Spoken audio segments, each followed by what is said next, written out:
예수님께서는 천국은 마치 자기 아들을 위하여 혼인잔치를 베푼 어떤 임금과 같으니 하시면서 천국을 혼인잔치에 비유하셨습니다. 그리고 신약 성경은 예수님을 신랑, 우리를 신부로 묘사했습니다. 성경의 마지막 장인 계시록 22장에는 우리는 신부고 예수님은 신랑이십니다. 신랑과 신부, 남편과 아내는 바로 교회와 예수님의 관계를 체험적으로 알게 하시려고 하나님께서 세우신 생명의 제도입니다. 결혼을 통해서 대를 이어서 생명을 이어나가듯이 신부인 교회는 그리고 성도는 반드시 신랑 되신 예수님과의 연합을 통해서 영원한 생명을 얻을 수 있음을 알게 하시고자 하는 의도가 계신 것입니다. 그래서 세상에서 거의 자연적으로 세워지는 이 모든 제도들은 하나님께서 제시하신 영생의 길을 깨닫게 하시기 위한 하나님의 방편이기도 합니다. 사람이 부모를 떠나 그 아내와 합하여 그들이 한 육체가 될지니 이 비밀이 크도다. 여러분, 남자와 여자가 결혼해서 한 몸이 되는 게 무슨 비밀이에요? 네? 그 다음 구절이 뭡니까? 나는 그리스도와 교회에 대하여 말하노라. 그리스도와 교회의 관계는 그리스도가 남편이며 교회가 아내라고 하는 뜻입니다. 이것이 결혼제도를 세우신 하나님의 의도이고 이 남편과 아내의 결혼을 통해서 우리가 깨닫기를 원하시는 하나님의 의도가 숨겨져 있다고 하는 것이죠. 하나님께서는 서로 하나가 되는 결혼 생활 속에 누려지는 생명과 행복을 통해서 우리로 그리스도와 연합되어 영생을 얻고 천국에서의 복락을 맛보아 알 수 있게 하신 것입니다. 구약시대는 하나님은 남편이시고 아내는 누구예요? 이스라엘이었습니다. 그러나 아내된 이스라엘이 결혼 언약을 깨뜨렸습니다. 성경은 계속 언약이라는 말을 많이 하고 있는데 이건 사실 결혼 언약이라는 거예요. 그리하여 새 언약을 주실 날이 있을 것을 선지자가 예언했습니다. 그 언약은 깨졌으니까. 선지자는 새 언약의 성격에 대해서 이렇게 예언했습니다. 이 언약은 다시 말해서 새 언약이죠. 신약을 말하는 겁니다. 이 언약은 내가 그들의 조상들의 손을 잡고 애굽 땅에서 인도하여 내던 날에 맺은 것과 같지 아니할 것은 내가 그들의 무엇이 되었어도 남편이 되었어도 그들이 내 언약을 깨뜨렸습니다. 하나님과 이스라엘 간의 시내산에서 맺은 언약은 하나의 결혼 언약이었다고 하는 것입니다. 하나님께서 남편 되시고 이스라엘의 자손이 아내가 되는 결혼 언약의 성격이라는 것입니다. 결혼은 상대방 누군가가 그 언약을 어기면 그 결혼이 깨어지게 됩니다. 그래서 율법에서도 이혼이 허용된 겁니다. 원래 헤어지지 않는 게 정상인데 한쪽에서 깨면 깨지는 것이 결혼인 거예요. 이스라엘이 아내의 정절을 지키지 못한 것입니다. 그리하여 그 결혼 언약이 깨진 것입니다. 그렇게 구 언약 하나님과 이스라엘의 결혼 언약이 깨지고 말았는데 하나님께서는 이스라엘의 부정으로 깨지고만 구 언약과는 다른 새 언약을 주실 것을 말씀하십니다. 그러니까 구 언약이 깨졌으니까 그것과 다른 언약이니까 깨질 수 없는 언약. 그죠? 신부의 잘못으로 깨질 수 없는, 신랑이 잘못하려면 전혀 없잖아요. 하나님이시니까. 예? 신부의 잘못으로 깨질 수 없는 새 언약을 주실 것을 약속하셨는데 그것이 바로 내가 그들의 조상의 손을 잡고 애굽 땅에서 인도하여 내던 날에 맺은 것과 같지 아니할 것이라고 하는 말씀의 의미인 겁니다. 그래서 남편 하나님께서는 아내 쪽에서의 부정한 짓을 함으로 깨질 수 없는 새 언약을 주실 것을 약속하셨습니다. 이 새 언약은 우리에게는 이미 성취되었는데 우리의 믿음이 의롭게 되어 영적으로 예수님을 남편으로 영접한 것을 가리키는 것입니다. 그럼 우리는 이제 어떠한 경우에도 예수님과 깨질 수 없는 관계, 언약의 관계가 되었습니까?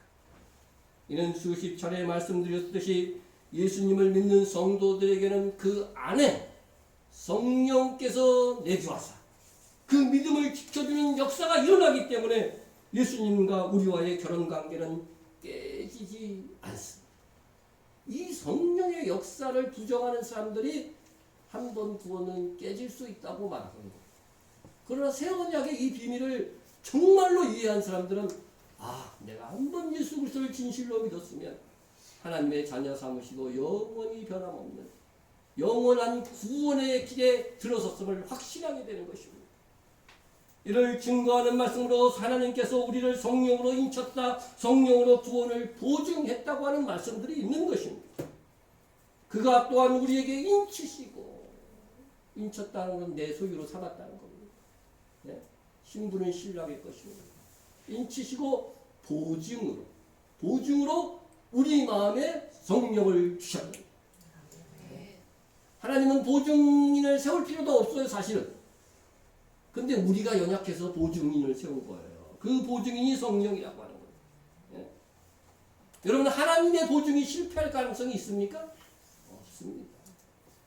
그러므로 예수님을 신랑으로 여기고 믿는 우리의 구원은 안전합니다. 우리 안에 계신 성령께서는 우리의 믿음을 지키시고 우리가 구원이 취소될 만한 악행은 범하지 않도록 우리의 생각과 마음까지 지켜주시는 은혜를 베풀어 주시는 겁니다. 네. 그리고 하나님께서도 시험을 당해도 감당할 만한 시험만 주십니다. 이것이 믿는 자의 은혜입니다. 그래야 마지막 때의 환난 기간 온 세상이 심판을 받을 때에도 땅에 남아있는 그래도 택한 백성들에게는 그들이 감당해낼 수 있을 만한 환난만 임하게 하시기 위하여 그 환난을 감하실 것이라고 했습니다. 그 날들을 감하지 아니하면 모든 육체가 구원을 얻지 못할 것이나 그러나 택하신 자들을 위하여 그 날들을 감하시고 환난의 날들이 없어진다는 것이 아니고 그 날들에, 그죠? 이렇게 생각하시면 됩니다.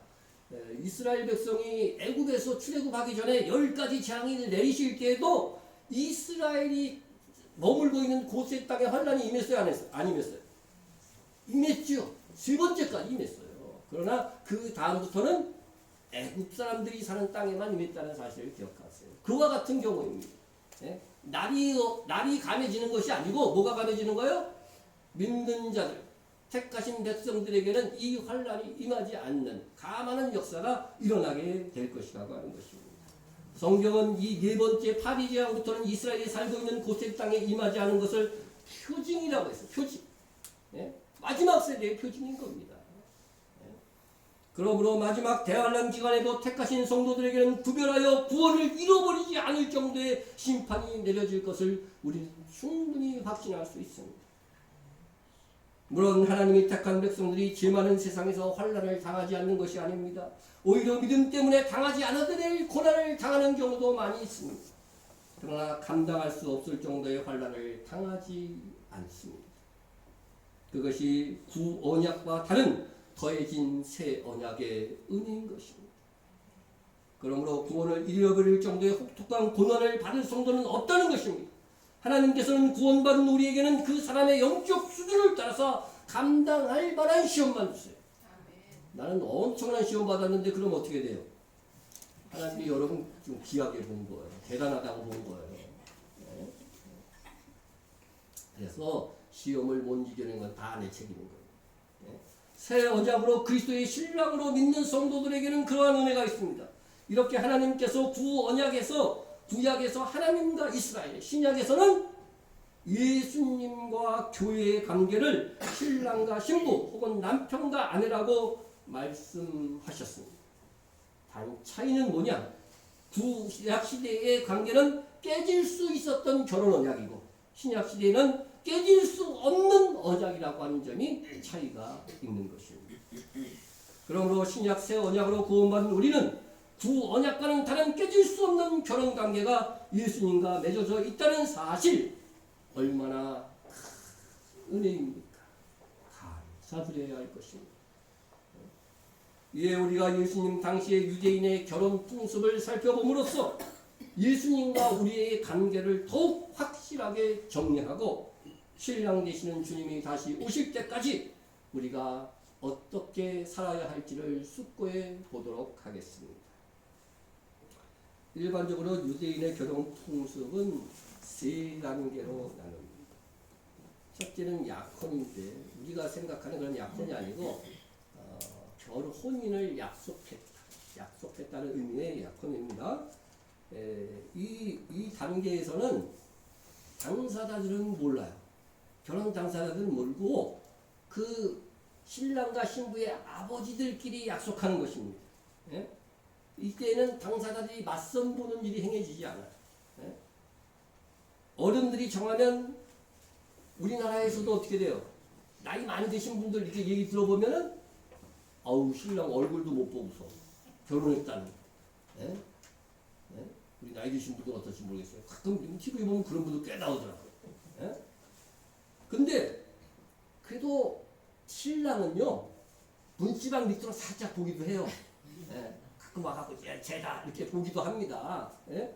우리나라 그 삼성그룹의 이맹희 그 이건희 씨 장남 있잖아요. 결혼할 때도 자기 얼굴 저기 멀리서 봤대. 예?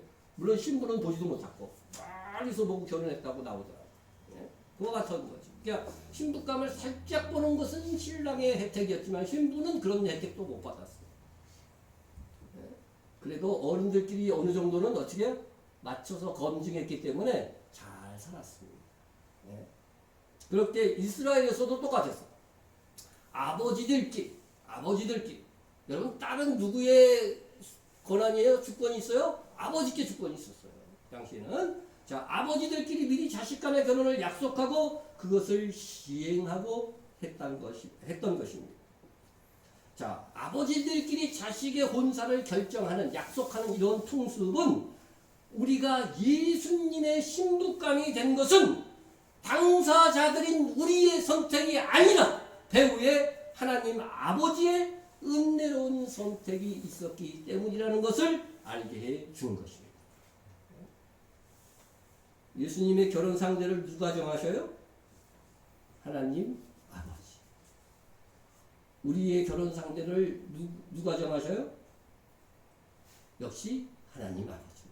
우리의 택한 자들은요, 택한 자들이 아버지도 하나님이고 예수님의 아버지도 하나님이셔요. 그러니까 그분이 정하신 거, 그분이 택하여 정하신 것입니다. 예? 언제 결정하셨어요? 창세전. 예?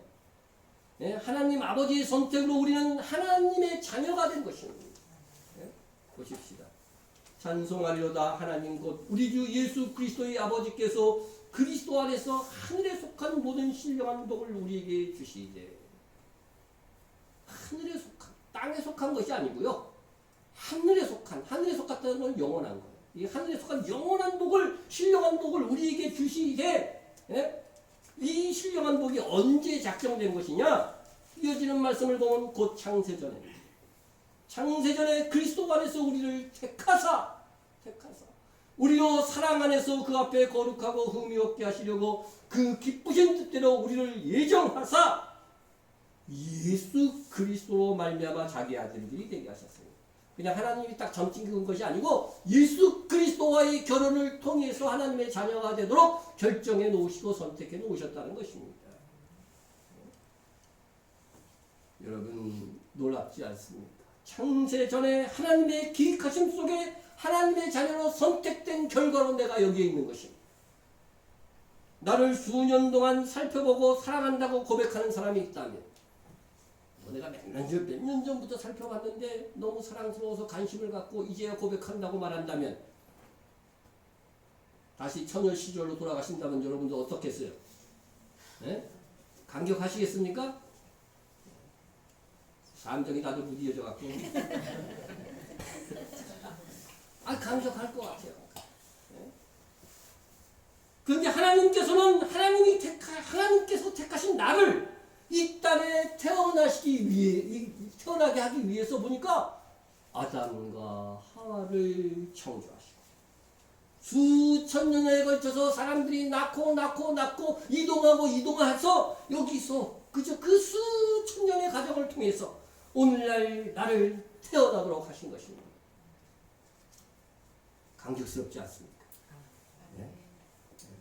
나를 위한 길고 긴 수천 년의 세월 동안 하나님의 열심과 수고가 있어 내가 여기 있는 것입니다. 이건 감격스럽지 않아. 감격스러운 표정을 한번 줘보세요. 옆 사람하고 한번 해보세요.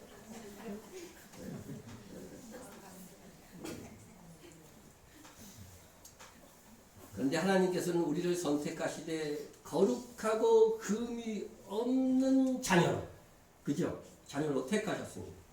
하지만 가만히 날 보면은요, 불결하고 흠투성입니다. 그래서 어떻게 해요? 그리스도로 말미암아 선택하신 것입니다. 네?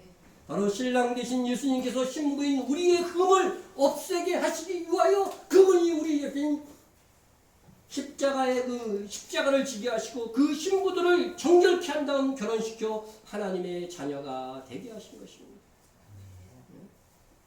우리가 예수님의 희생과 예수님의 결혼을 통해 예수님과의 결혼을 통해서 하나님의 자녀가 되도록 정하신 이는 하나님 아버지이십니다. 우리는 유대인의 결혼 풍습에서 결혼 상대를 신랑 신부의 당사자가 아닌 아버지가 주도권을 가지고 결정한 것에서 우리의 행위가 아닌 하나님의 은혜로운 선택에 의해서 우리가 그리스도의 신부로 결정되고 구원받았다고 하는 이 영적 원리를 발견할 수가 있습니다. 그러므로 우리가 그리스도의 신부된 이 자부심을 가져야 되죠. 그런 말 있죠. 여자의 인생은 누구 만나게 달라져요? 남편 누구 만나냐에 달라진다는 거예요. 정말 그 말이 영적으로는 더 사실입니다. 영적으로는 더 사실입니다. 그래서 신부된 이 자부심이 있어야 되지만 동시에 우리가 그리스도의 신부로 선택된 것은 하나님 아버지의 크신 은혜라고 하는 것을 잊지 말고 하나님께 감사와 찬양과 영광을 돌려야 하겠습니다. 아멘. 두 번째는 정혼입니다. 정혼. 우리 성경에는 약혼으로 여기에 기록되어져 있는데 옛날 또 번역되기 전에는 또 정혼으로 되어 있었어요. 이 정혼은 당사자들의 약속까지 이어집니다.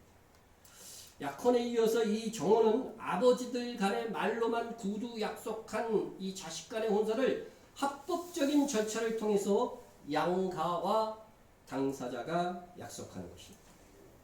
이것은 우리나라의 약혼과 비슷한 절차라고 할 수 있지만 이스라엘에서 다른 것은 일단 이 정혼이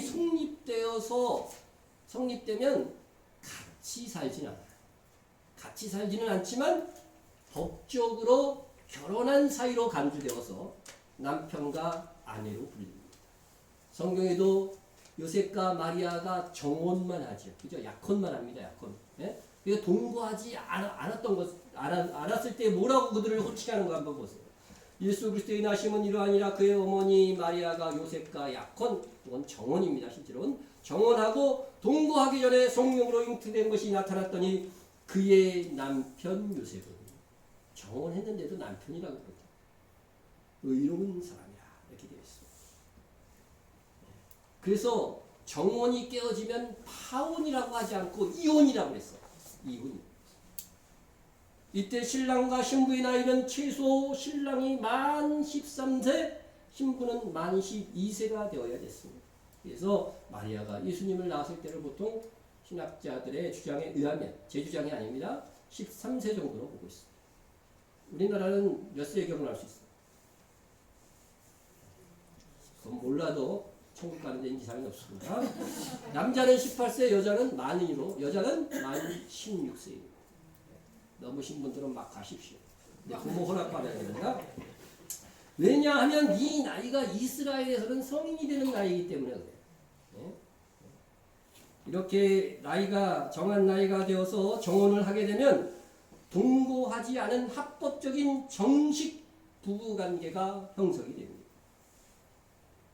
율법에 보면 결혼해서 1년 동안은 남편은 군대에 가지 말고 아내와 동거하면서 한가라이 지내면서 아내를 어떻게 하라고요?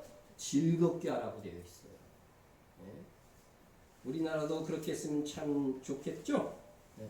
그러면 아마 이 결혼하지 않는 이 풍조나 저출산 문제도 다 해결될 것이다 생각이 됩니다. 예. 이스라엘은 결혼 후 1년 동안은 남자는 일도 안 시키고 군대도 안 보냈는데, 그렇다면 정혼하고 동거하지 않는 신랑의 경우는 어떨까? 예? 신부하고 동거하지 않으니까 신부를 즐겁게 해줄 일도 없는 거죠, 사실은. 그죠?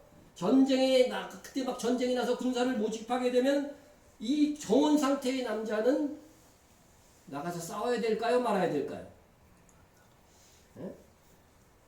여러분, 정혼만 해도 합법적인 부분이니까 이도 전쟁에 나가지 말라고 규정하고 있습니다.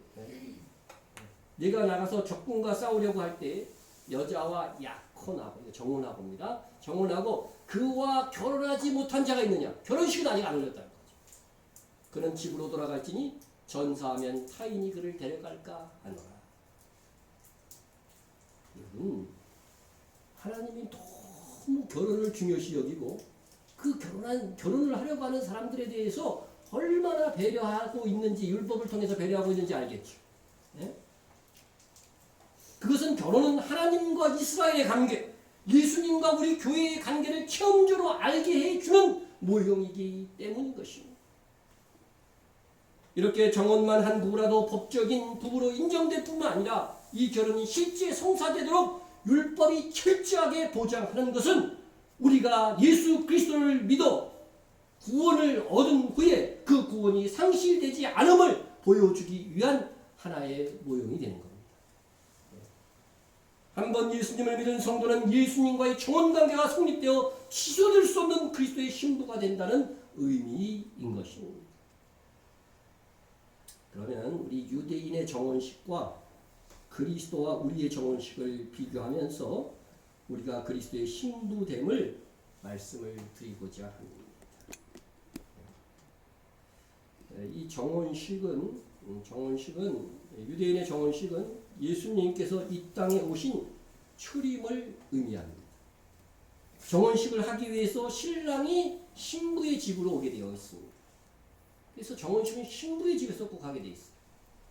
동일하게 신부인 우리를 위해서 신랑 되신 예수님께서 아버지의 집을 떠나 세상으로 오신 것입니다. 그 다음에 신랑은 와서 신도 부모에게 신부의 값에 해당하는 지참금을 줍니다. 지참금 받으신 분 계세요? 네? 여러분, 지참금이 없었던 야곱은 어떻게 했어요?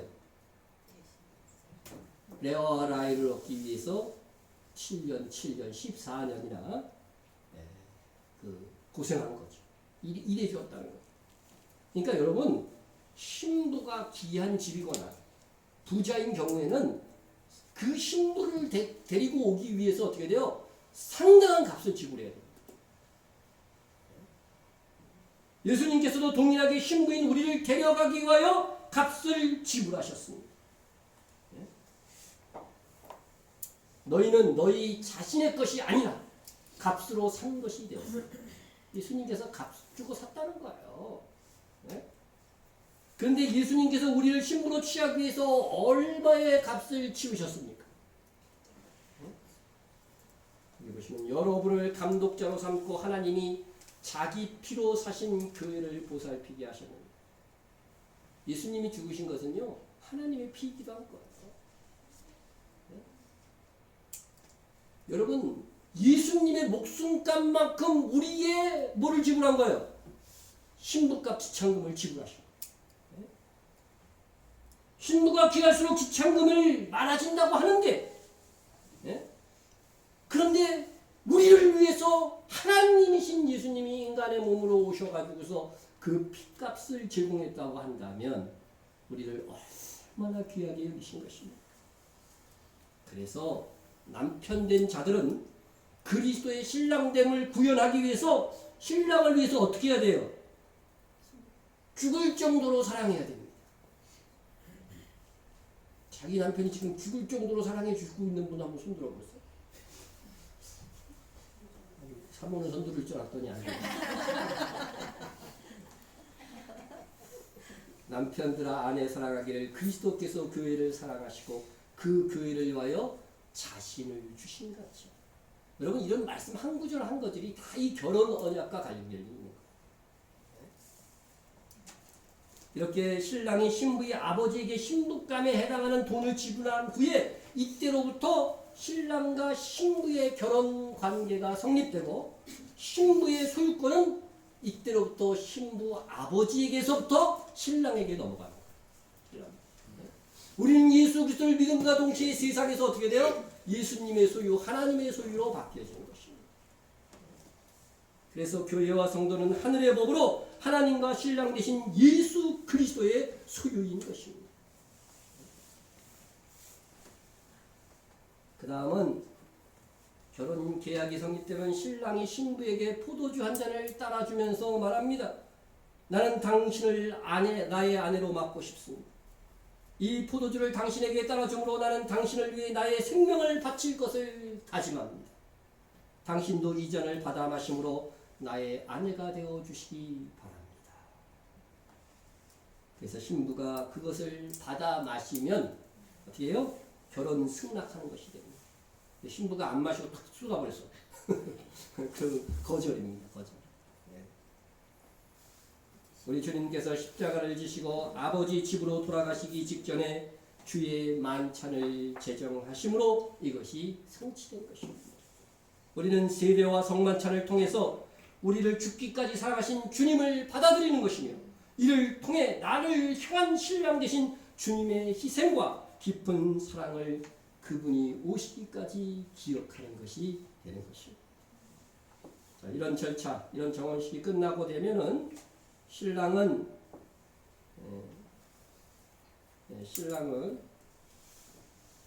신부를 데리러 오겠다고 하는 그런 약속을 하고 자기 집으로 돌아가게 됩니다. 이에 예수님께서도 어떻게 했어요? 다시 오마 약속하시고 아버지께서 계신 집으로 승천하셨습니다. 그래서 우리 잘 아는 요한복음 14장 2절 3절 보면은 내가 너희를 위하여 거처를 예비하러 가노니 너희를 위하여 거처를 예비하면 내가 다시 와서 너희를 내게로 영접하여 나 있는 곳에 너희도 있게 한다. 다시 오시겠다는 약속을 분명히 하셨어요. 예수님은 다시 오시겠다는 약속을 하시고 아버지께로 올라가셨습니다. 승천하신 이후에도 사도 요한에게 다시 오시겠다는 약속을요 계시록 마지막 장에서만 3번이나 하셨어요. 3번. 내가 속히 오리니 내가 속히 오리니 내가 줄 상이 내게 있어 각 사람에게 그 행한 대로 갚아주리. 예수님께서 속히 오리라 하시면서 다시 오실 그때까지 우리에게 어떻게 살았느냐에 따라서 뭘 주시겠다고요? 상을 주실 것이다. 우리에게 이 약속이 있다. 우리가 어떻게 사는 것이 그리스도의 신부로서 지혜인지 알아야 됩니다. 신랑 되신 예수님께서 약속하신 상을 쟁취하고자 사시는 여러분이 되세요.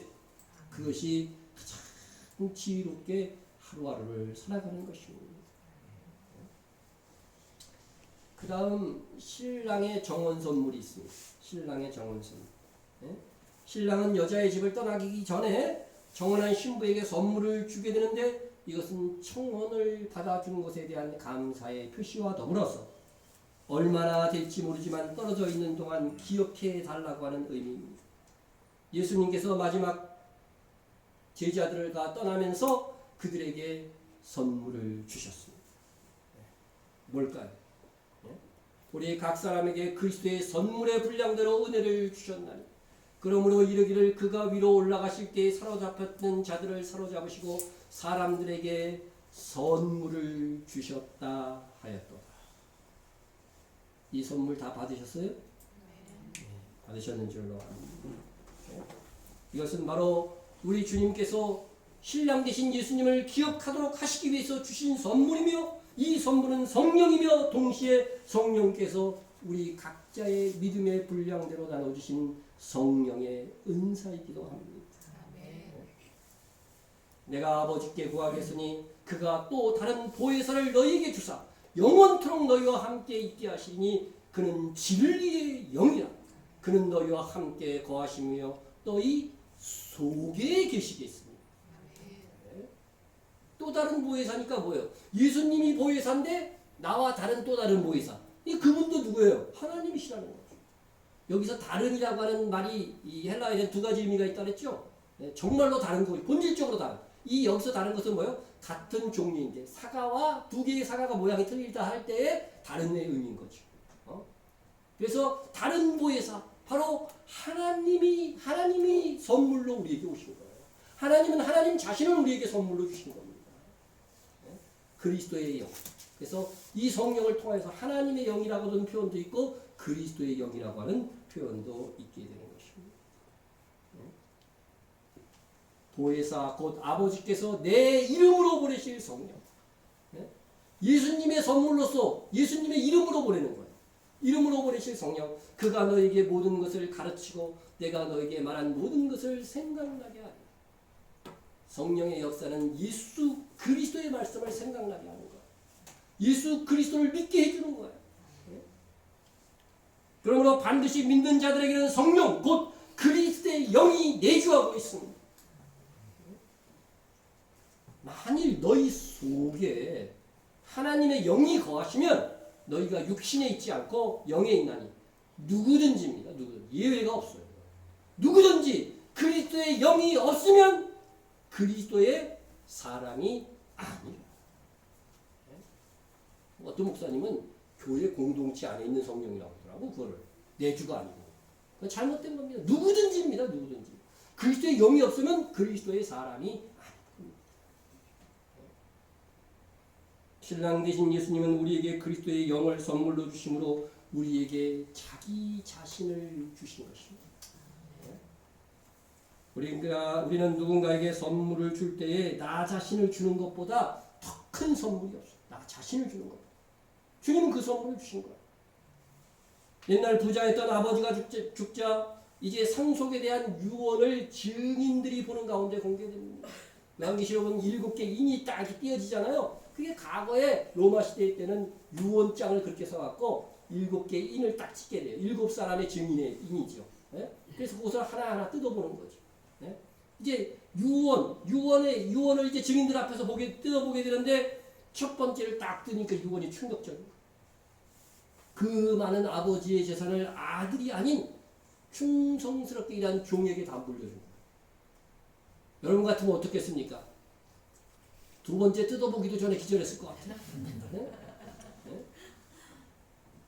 그런데 아들이 좌절감을 감추지 못한 상태에서 두 번째 인을 딱 띄었더니 그 소유권을 그 종 있잖아요. 종. 모든 재산을 물려진 종의 소유권을 누구에게 줘요? 아들에게 준 겁니다. 아들에게 준 겁니다. 네? 종이 아무리 많은 재산을 가졌어도 종에 대한 소유권이 아들에게 있는 한 그 종의 모든 소유는 아들의 것이 되는 것입니다. 이것이 예수님 권세, 내 권세입니다. 우리의 보배는 예수님이시고 우리는 뭐예요?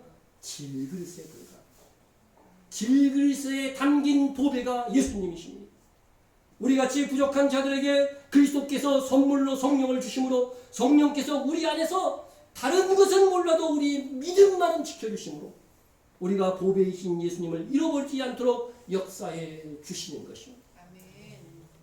우리가 믿음을 잃지 않도록 성령을 선물로 주신 신랑 되신 예수님을 찬양합니다.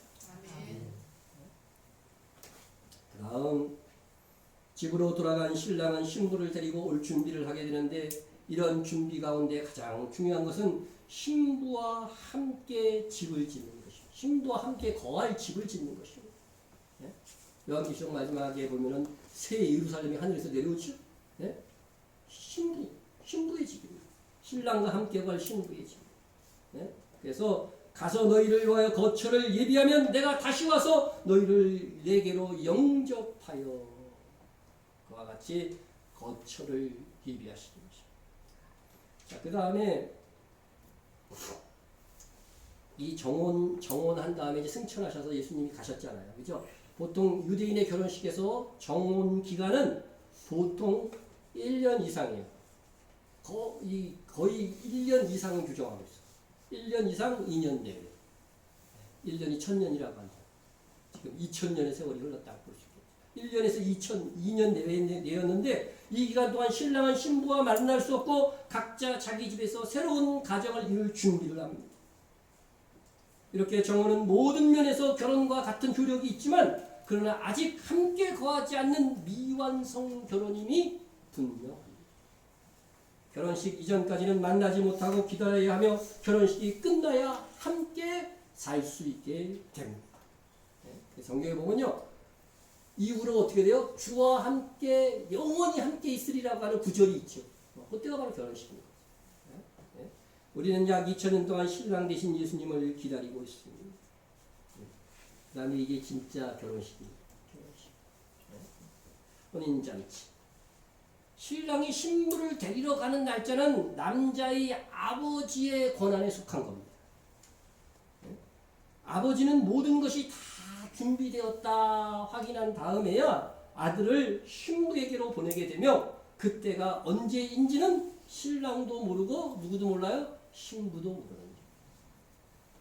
그러나 신랑은 그리고 신부가 하고 살 처소가 다 준비되어 가는 것을 보면 때가 가까이 된 줄 알게는 되겠죠. 알게는 되겠습니다. 신부도 어떻게 돼요? 대충 2년 내외니까 그때가 되면 어떻게 돼요? 올 것이다. 그때부터는 준비를 하고 언제든지 신랑이 데리러 오기만 하면 즉시로 떠날 준비를 갖추고 있어야 하는 것입니다. 이러한 유대인의 결혼식 날짜에 대한 단서는 신랑 대신 예수님께서 다시 오실 정확한 날은 하나님 아버지만 아신다는 것을 예표해 줍니다. 그러나 그날과 그때는 아무도 모르나니 하늘의 천사들 아들도 모르고 오직 아버지만 아시니. 그러나 결혼식 날짜는요, 아버지의 수중에 있지만 적어도 신랑과 신부는 그날이 가까움을 알아야 몰라. 압니다. 몇 가지 의해서 알게 되는데 보십시오. 무화과 나무의 비유를 배우라. 그 가지가 연하여지고 잎사귀를 내면 여름이 가까운 줄 아나니. 이와 같이 너희도 이 모든 일을 보거든 인자가 가까이 곧 문 앞에 이른 줄 알라 그랬어요? 모르라 그랬어요? 알라. 올 때 다 됐어. 네. 여러분 또 이어서 한번 봅시다. 형제들아 너희는 어둠에 있지 아니하며 그날이 도둑같이 너희에게 임하지 못하리니. 주님이 도둑같이 오리라고 말씀을 하셨지만 빛의 자녀들은 아니라는 거예요. 알게 된다는 거죠. 알게 된다는 거죠. 계시록 3장 3절에 보면 예수님께서 회개하지 않는 사대교회에게 징계로 뭐라고 말씀하셔요? 그날이 너희에게 도둑같이 임할 것이다. 깨어있지 않는 성도들도요, 그날이 도둑같이 임합니다. 그러나 빛의 아들들은 결코 주의 재림이 도둑같이 임하게 되지 않는데, 왜냐하면 세 가지 이유를 듭니다. 빛의 아들들은 다시 올 신랑 예수님께 늘 초점을 맞추고 그분을 사모하고 기다리고 있기 때문입니다. 두 번째는 레위기 23장에서 말씀하시는 여호와의 절기를 지키면서 다시 오실 주님의 계절을 알고 있기 때문입니다. 예수님께서 초임하셨을 때 6월절에 돌아가시고, 그죠? 초실절에 부활하시고, 정확하게 무교절에 어떻게 해요? 무덤에 들어가시고, 정확하게 절기에 맞춰서 행동하시고, 이제 가을절기가 남았죠. 정확하게 가을절기에 주님이 오실 것을 알기 때문입니다. 여러분 절기 중에 이런 절기가 있죠. 이 절기는 아무도 모르고 언제 시작될지 아무도 모르고 아버지 하나님만 아신다. 유대인들이 그렇게 칭하는 절기가 하나 있어요. 그 절기에 오실 것입니다. 유대인들은요, 예수 그리스도만 믿게 되면은요, 이 절기만 이해해도 그냥 정확하게 예수님의 오실 날짜를 알고서 깨달을 수가 있는 거죠. 아무 때나 주님을 기다리시지는 않겠죠. 또 세 번째는 무화과 나무의 비유를 배우기 때문입니다. 무화과 나무는 누구를 뜻해요? 성경에 보면 나무를 계속 사람에 비유하죠. 무화과 나무는 이스라엘을 뜻합니다. 무화과 나무는 그 가지가 연해지고 잎사귀를 낼 때에 무슨 열매 열린다고요? 그래요. 그 정도는 우리가 다 이제 알고 있습니다. 파괴라고 하는 열매를 열리게 되죠. 이는 이스라엘이 예수님을 믿지 않는 상태로 독립할 것을 예언하는 것입니다. 1940년 예수님을 믿지 않은 채로 이스라엘은 독립했고 1967년 예루살렘을 차지했습니다. 근데 여름이 오면 무슨 열매가 열려요? 테에나. 그죠? 테에나라고 하는 열매가 열립니다. 이는 예수 그리스도의 제 이름으로 예수님을 믿고 영접하는 이스라엘이 될 것을 말씀하는 것입니다. 그런데 파괴가 열린 나무만 뭐예요? 테에나라고 하는 열매가 열린다는 사실입니다. 그러니까 예수님께서 초림 때에 파괴가 열리지 않은 무화과 나무를 어떻게 했어요? 저주한 것은 합당한 거죠. 이건 이치에 맞지 않는 게 아니라 너무 이 열매는 앞으로 테에나의 열매를 열린다? 안 열리는 거예요. 못 열리는 거예요. 그러니까 이건 땅만 차지하는 거예요. 땅만 버리는 거예요. 그래서 과수원 주인들도 이런 파괴가 열리지 않는 무화과 나무는 다 뽑아내게 돼 있어요. 예수님이 저주하십니다. 그런데 그 당시 이스라엘이 어떻게 됐어요? 독립했어요? 못했어요? 독립하지 못하고 AD 70년에 로마에서 멸망한 겁니다. 그런데 파괴, 예수님을 믿지 않는 상태지만 독립하게 되면 그 이스라엘이 어떻게 돼요? 예수님을 맞이하는 마지막 나라가 될 것이고 마지막 때가 가까이 오고 주님이 문 앞에 이런 것을 알라고 하는 사인으로 주신다고 하는 것입니다. 무려 1900년 동안이나 없어졌던 나라가 세워진 것입니다. 옛날에 우리나라 삼국시대 이전 막 고구려 생길 때 그 나라가 다시 선 거나 마찬가지입니다. 자, 그러나 현재 파괴의 상태로만 이스라엘이 독립해 있으니까 테에나가 열릴 주님 다시 오실 날이 가까운 것입니다. 오늘 본문의 7절입니다. 우리가 즐거워하고 크게 기뻐하며 그에게 영광을 돌리세. 어린 양의 혼인 기약이 이르렀고 그의 아내가 자신을 준비하였습니다. 어느 때라면 어린 양의 혼인식이 이르렀고요. 혼인식이 이르렀고 그의 아내가 자신을 준비하였습니다. 여기에 혼인기약은 결혼식 날과 혼인잔치를 포함하는 말입니다. 주님이 우리와 결혼식을 위해 오실 그날 우리 영광스러운 주님의 정결한 신부로 섭시다. 네. 자, 신랑이 이제 신부의 집에 도착합니다. 네. 신랑의 둘러리들은 쇼파르, 네. 실제로 결혼식에 그렇게 합니다. 네. 쇼파르를 붑니다. 네, 양강나팔이라고 그러죠. 네, 뿔나팔을 부르대며 신랑이 왔다는 소리를 큰 소리로 외칩니다. 우리 마태복음 25장 6절에도 보라 신랑이 돌아 맞으러 나오라. 이게 신랑의 둘러리들이 외치는 거예요. 예수님께서 예수 그리스도께서 공중 강림하실 것입니다. 그것이 신부의 집에 오시는 것입니다. 신랑이신 예수 그리스도께서 공중에 임하실 때 신랑의 둘러인 이 천사들이 함께 오며 천사장의 나팔 소리가 있게 될 것입니다. 주께서 호령과 천사장의 소리와 하나님의 나팔 소리로 친히 하늘로부터 강림하시리니 강림입니다. 그리스도 안에서 죽은 자들이 먼저 일어나고 이미 죽었던 성도들이 어떻게 된다는 거예요? 부활한다는 거죠. 그 일만 있습니까? 땅에서는 어떤 일이 일어납니까? 그 후에 우리 살아남은 자들도 그들과 함께 우리들은 호련히 변합니다. 땅에 있는 성도들은 호련히 변합니다. 구름 속으로 그들과 함께 끌어올려 공중에서 주를 영접하게 하시리니 그러니까 부활된 성도들이나 부활한 성도들이나 그때 땅에 남아있는 성도들이나 똑같이 휴거를 경험하게 되는 겁니다. 그리하여 우리가 항상 누구와? 주와 함께 결혼식 하면 계속 같이 살죠? 마찬가지. 우리가 항상 주와 함께 있으리라. 그러므로 이러한 말로 서로 위로하라. 예. 여러분 이 땅에서 별 소망이 없죠? 예? 그러면요 서로 이 말, 휴거되어져서 주와 함께 오늘 살게 될 거야. 이걸로 서로 위로하세요. 위로하세요. 예? 다음은 신랑의 집에서 혼인잔치가 있는데 신랑은 신부를 데리고 아버지의 집에 가서 혼인잔치를 준비합니다. 네?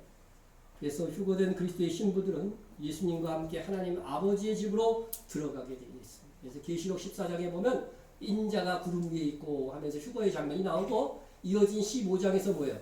휴거된 성도들이 어디를 건너가고 있어요? 하늘의 유리바다를 건너가는 게 나오죠.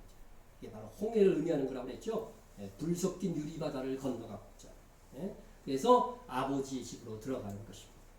그러나 결혼식은 주님이 지상재림을 통하여 이루어지고 혼인잔치는 1000년 동안 됩니다. 왜 아버지의 집에서 결혼식 안 하느냐? 그것은 이제 19장과 20장 이어져 있는 말씀에서 자세히 그런 말씀을 드리도록 하겠습니다.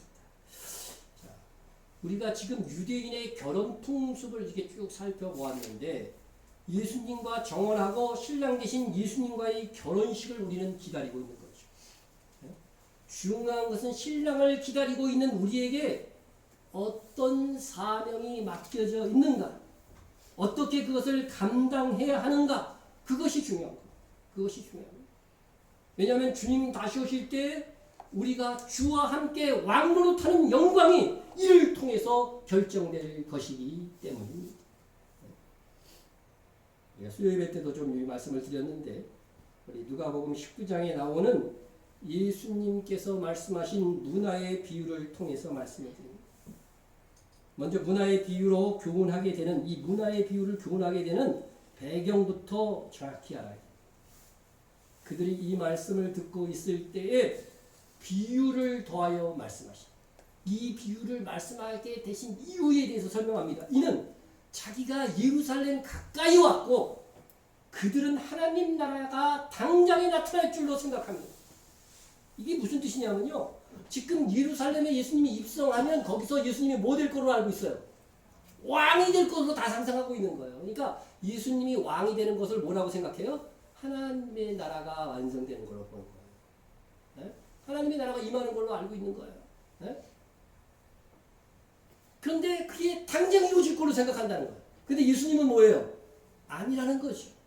네? 여기서 중요한 것은 뭐예요? 예수님께서 예루살렘에서 하나님의 나라를 만드실 것을 예수님이 만왕의 왕으로 통치하시는 그러한 하나님의 나라를 만드실 것을 부정하지 않았어요.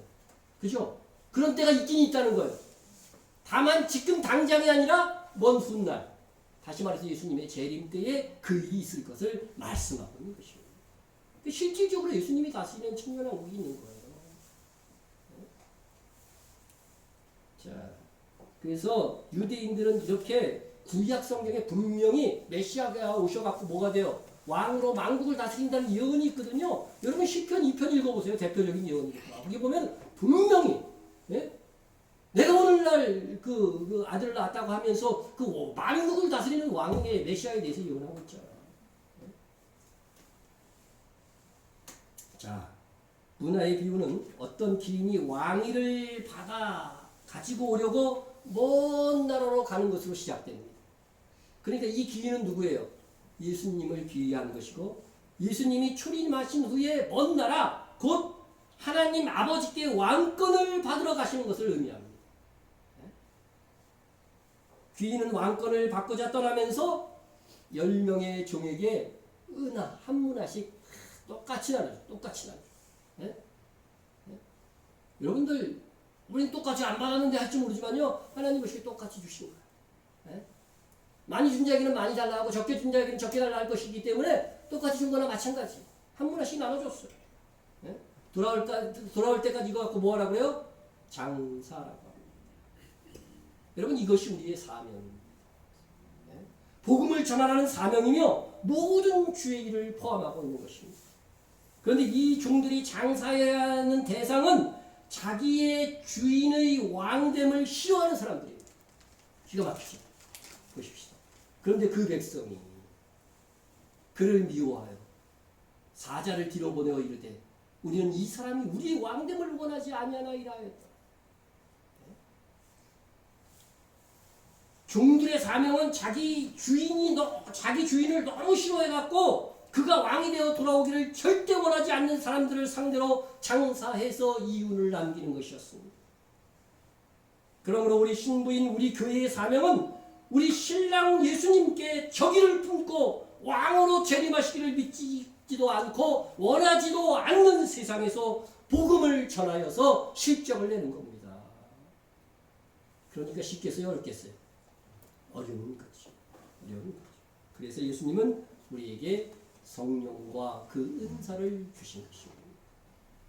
우리가 열심히 그리고 순종하는 마음으로 맡겨주신 일에 충성하고자 한다면 성령께서 우리가 감당할 수 있도록 능력을 주실 것입니다. 그러므로 아무도 어떤 교회도 핑계할 수가 없습니다. 신랑 되신 주님은 우리에게 땅끝까지 이르러 내 증인이 되라는 선교적 사명을 주셨습니다. 그 사명을 얼마나 잘 감당했는가로 우리가 주와 함께 왕으로 고울이 결정될 것입니다. 사도행전을 보면 교회가 안디옥 교회, 특별히 바울과 바나바를 뭐로 파송해요? 선교사로 파송합니다. 기도하며 지원했습니다. 빌립보 교회가 선교비를 지원한 것이 나옵니다. 바울은 서신서마다 교회들에게 담대히 복음을 전할 수 있도록 기도 부탁을 했습니다. 또 나를 위하여 구할 것은 내게 말씀을 주사 나로 입을 벌려 복음의 비를 담대하게 알리게 하옵소서 할 것입니다. 이렇게 전방에 나가서 선교하는 선교사가 있고 교회는 어떻게 했어요? 뒤에서 기도로 지원. 또 뭐로 지원했어요? 선교비로 지원. 후방 지원을 하는 것입니다. 오늘도 우리 예배 김동철 선교사님 내가 참석을 했습니다. 우리는 그들을 위해서 기도하고 선교비를 지원해야 돼요. 네? 우리가 이 일을 가장 중요한 일로 여기며 감당할 때에 우리는 10골 또는 5골 적어도 2골을 맡아 다스리는 주와 함께 다스리는 분봉왕이 될 것입니다. 네. 동성으로 기도합니다.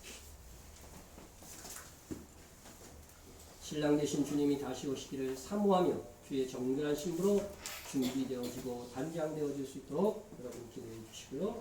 주님 다시 오실 때까지 맡겨진 직분과 은사대로 죽도록 충성하게 하옵소서. 우리 교회에 더 많은 일들을 맡겨주옵소서 기도해 주시고요. 이스라엘의 회복과 선교 사역을 위해서 밖에 속에 있는 성도들을 위해서 기도해 주시고요. 우한 성도들과 우리가 또 선교했던 우한에 있는 지역의 성도들 아버지 고통 중에 있는데 거의 다가 이제 놀랍게 우리의 기도를 힘입어서 하나도 죽지 않고 지금 거의 회복세에 있다는 소식을 들었습니다. 나라를 위해서도 여러분 기도해 주시고요. 우리 교회와 목회자들과 성도 간에 중보 기도하시기 바랍니다. 통성으로 기도합니다. 사랑의 하나님 아버지 감사합니다. 우리와 함께 하신 하나님을 찬양합니다. 아버지 신랑 되신 예수님 다시 오시기를 사모합니다. 그날에 있을 놀라운 영광을 또한 사모합니다. 그때까지 주의 정결한 신으로 단장되고 주님 다시 오실 때까지 맡겨진 직분이 있습니다. 맡겨진 각자의 의사들이 있습니다. 아버지는 맡겨진 일을 그렇게 충성하게 하옵소서. 즐거움으로 충성하게 도와주옵소서. 마음을 다하고 목숨을 다하고 뜻을 다하여 주를 사랑하며 이 일을 감당할 수 있도록 우리 각자들에게 더 많은 일을 맡겨주옵소서. 내가 저 은혜에 충성하였으면 내게 많은 것으로 맡기려고 하는 주님의 말씀을 들어주옵소서. 기대합니다. 그 땅에 진정한 예수 그리스도를 믿는 사람들이 많아서 또한 이 선교지를 하나님의 역사들이 일어나게 하시고 주와 함께 일하는 선교사들에게 성령의 충만을 치료하옵소서. 아버지의 북한 및 아버지의 주출근과 아프리카 동남아 아버지의 세계 곳에서 아버지 그리스도를 믿는 다른 이웃 때문에 박해받는 성도들이 있사오니 그 성도들을 위해서 기도합니다. 치료되게 낫지 않고 공안에 있는 성도들 아버지 코로나 바이러스에 감염된 성도들이 있다 수식입니다. 끝까지 완치되어질 수 있도록 주의 역사를 주시옵소서. 나라를 위해서 기도합니다. 이 나라와 주님께서 쓰시는 민족의 나라가 되게 하옵소서. 하나님의 교회를 지켜주시옵소서. 교회를 지켜주시옵소서. 아버지께서 완성을 공부하게 하옵시고 아버지의 약한 소망을 아버지의 키워주시고 믿음의 신앙의 똥성을 여기서 말씀을 듣고도 정신을 차리지 못하며 쫓아가겠습니다. 주님 모아여 주시기 믿도록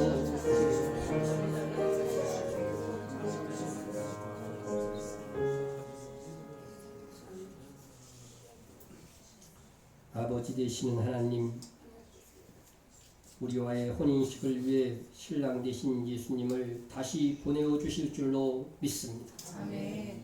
주님의 다시 오심을 사모하고 기다리오니 때가 오기까지 맡겨주신 사명에 순종하여 부끄러움 없이 기쁨으로 신랑을 맞이하는 우리가 되게 하옵소서. 아멘. 하나님께서 아들의 이름으로 주신 선물 성령님께서 우리 안에 충만하게 역사하사 말씀을 따라 능력 있게 일하게 하시오. 우리도 하늘의 영광을 쟁취하게 하옵소서. 아멘. 다시 오실 예수님의 이름으로 기도드립니다. 아멘.